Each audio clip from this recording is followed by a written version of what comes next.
ইসলামী ব্যাংকের পরিচালনা পর্ষদ বদল ও আর্থিক অনিয়মে জড়িত ব্যক্তিদের বিচারের দাবিতে সকাল থেকেই ব্যাংকটির কেন্দ্রীয় কার্যালয়ের সামনে বিক্ষোভ করতে থাকেন কর্মকর্তা-কর্মচারীরা।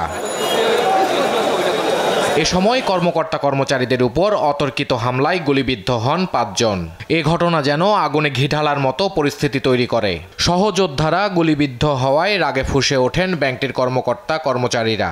আমাদের ব্যাংক টাওয়ারের সামনে আমাদের কর্মকর্তা যারা আছেন তারা সবাই শান্তিপূর্ণভাবে অবস্থান করছিল। এক পর্যায়ে আমরা দেখি তারা সংগঠিত হয়ে তারা এই যে অস্ত্রসহ এই সাইড থেকে তারা মুভ করতেছে।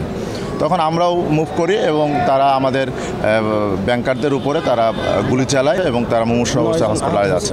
আমার পাশ থেকে গুলি করেছে, তখন সেই গুলিগুলো আমাদের এখান থেকে 3 থেকে 4 জনবার গুলি লেগেছে। যারা এই কাজটি করেছে এবং যারা হুকুমদাতা তাদেরকে আইনের আওতায় আনার জন্য অন্তর্বর্তীকালীন সরকারের যারা দায়িত্বে আছেন তাদের কাছে আবেদন জানাচ্ছি।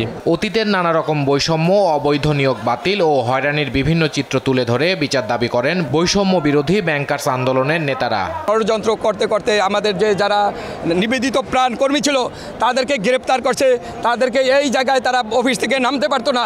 তাদেরকে ছাঁটাই করেছে এবং যারা চাকরিচ্যুত হয়েছে তাদেরকে অনতিবিলম্বে চাকরির ব্যবস্থা করা। বোর্ড দ্বারা ডাইরেক্টররা যারা পরিচালিত করতেছে তাদেরকে অব্যাহতি দিয়ে ব্যাংক থেকে বাইর করে দেওয়া উচিত। রোববার অর্থ মন্ত্রণালয়ে কর্মকর্তাদের সাথে মতবিনিময় সভা শেষে সাংবাদিকদের উপদেষ্টা ডক্টর সালেউদ্দিন আহমেদ বলেন, ইসলামী ব্যাংকে অস্থিরতা সৃষ্টির জন্য যারা দায়ী তাদের বিরুদ্ধে আইনগত ব্যবস্থা নেওয়া হবে।